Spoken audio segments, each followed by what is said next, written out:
Hello and welcome to Mac&Mac College football program right here on the Ruling Truth Network. My name is Sean McCormick. Flying solo today. Ryne has the day off. Talking NCAA football as always. Week number 6. Well, only really one premier matchup this week among top 25 teams. It's number 9 Tennessee versus number 8 Texas A&M. Coming in distant second, although it could be one of those trap games. Top-ranked Alabama on the road, taking on Arkansas. Other games of note, 17th ranked North Carolina is hosting number 25 Virginia Tech. 6th ranked Houston, the Cougars, facing an always tough team in Navy. Preparing for the triple option annex, and the midshipman is never a pleasant task for any defense. And at number 23, Florida State, trying to claim stake in the state of Florida itself, facing 10th ranked Miami. Now, looking at a chance of not even seeing the Miami FSU game taking place at all. You know, you have Hurricane Matthew hitting the coast. It all depends on the direction of the hurricane. Postponement is not going to be easy for a makeup, and that's for either team. They do not have any shared open dates. The game is not played could actually hurt Miami's playoff chances, and also puts a damper on that ACC coastal race. Now, that may make it a must-make-up if it's done at the end of the year. That could really throw a monkey wrench into things as well. Hopefully the game is going to go on as planned.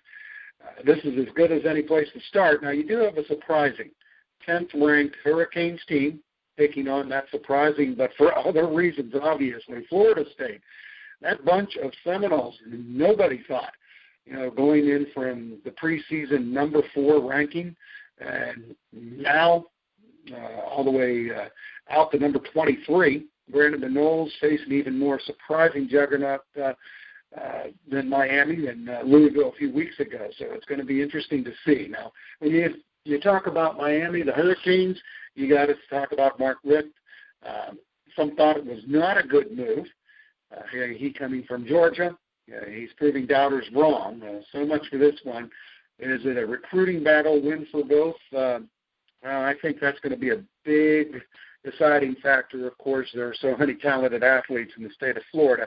They seem to be divvied up rather well in-state and out-of-state as well. Now, the weather, questions linger. Even if they do play, it's likely to be in less than desirable conditions for the quarterbacks. Now, FSU defense is giving up just chunks of yardage, 35 points a game to go with that. Can Jimbo Fisher be looking at a change at defensive coordinator? That's a question that's many here in Tallahassee and beyond are asking. Now, Charles Kelly is in his 3rd season as the Noles DC. When you go from preseason number 4, as I mentioned a while ago, and barely in the top 25, you got to say something's going to give, and they're giving up tons of points, so who knows. Still, with sloppy field, I think the run game of Florida State's going to prevail in this. FSU by 4, 21-17. You're listening to Mac&Mac on the Ruling Truth Network. Number 25, Virginia Tech, takes on number 17, North Carolina. Now, exciting wins by the Tar Heels the past 2 weeks. Does it continue at the expense of the Hokies? This is the only home game for North Carolina during the month of October, so the Heels want to definitely take advantage of that. Just quietly, Virginia Tech has rebounded from a loss to Tennessee, 2 straight after that, now 3-1. They're standing. The Hokies poised to make some noise in the ACC. Look no farther than the backfield. And Hokie quarterback Gerard Evans beats you with the arm, with his running ability as well. He's a JUCO transfer. He's putting up numbers, averaging 290 total yards on the offensive side. Most of it in passing, but he keeps the defenses on it just even, honest enough to keep it running on the ground as well. Now, North Carolina, the strength, the pass game, goes right into that teeth of the Hokie defense. Toughness on defense, you betcha. Tech is ranked number 10 in the nation in defending the pass, holding opposition offenses to just over 150 yards per game through the air. Still, you have the Tar Heels quarterback Mitch Trubisky. He's completing 76% of his passes. Now, that's phenomenal for any level of football, and especially in the FBS. Hokies will focus on shutting down senior receiver Ryan Switzer. Only has 47 catches so far this season, so he's really doing quite a job. It's at home, North Carolina by 7, 27-20. Once again, you are listening to Mac&Mac College football program on the Grueling Truth Network. Let's go back a bit old school, if you will. You're going to be talking a little bit about the midline and triple option of Navy going against a spread it all out at Houston. The attack on offense, very, very different. It's a familiar matchup coming from Houston coach Tom Herman, though. All coaches say it when facing a team like Navy. Got to teach gap assignments, got to stay in the run fits, got to know your role as a defensive player. Navy is a tough opponent to get ready in just 1 week's time.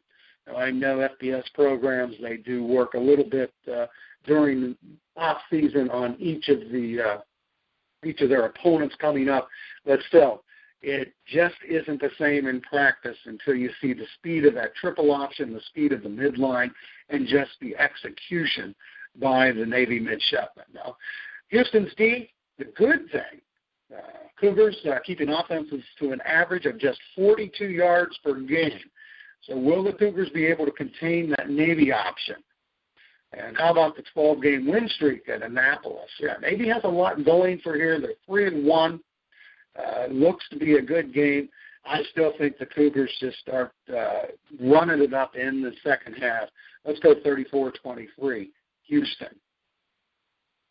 Taking the gander at number 1, Alabama. Alabama, just a brutal month. They're going to be playing at number 16, Arkansas.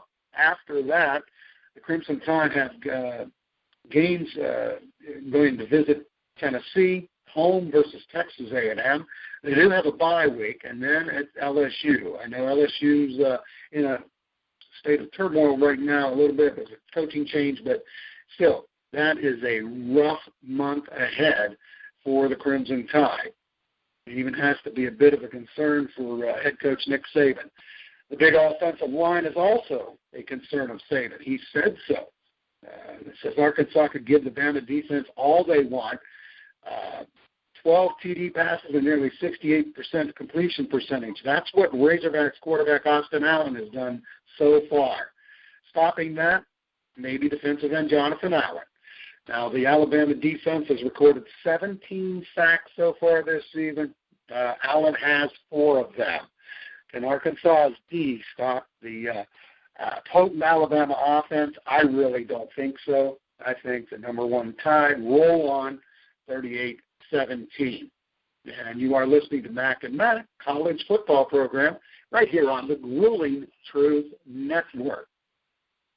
Well, for what is likely, at least on paper and in the rankings, the most balanced game of the weekend, it pits number 9 Tennessee, the Volunteers, taking on number 8 Texas A&M. Now, Butch Jones, can he keep his team from getting over a hangover syndrome or preventing the hangover syndrome of that last-second win last week against Georgia? This is what's at favor for Tennessee. The Aggies, they have injury problems. Yeah, Myles Garrett, defensive end, wideout, Speedy Noel, and Ricky Seals-Jones, offensive lineman Jules Lemonor, all sidelined at least through the practice week. Some may not play. No one is really saying either way. So lots of beef and quickness could be left on the sidelines under a tent with that big red cross under it. College Station's going to be rocking despite that news. It's a tough place to play, and the hangover of the week win last week I just don't think it's going to happen. I think that Tennessee's going to withstand quarterback Trevor Knight. You know, he's not tearing it up, but he's very competent at quarterback. But I'm going to say Tennessee 34-31 over Texas A&M. I'm Sean McCormick, and that's going to wrap up the Mac&Mac College football program right here on the Grueling Truth Network.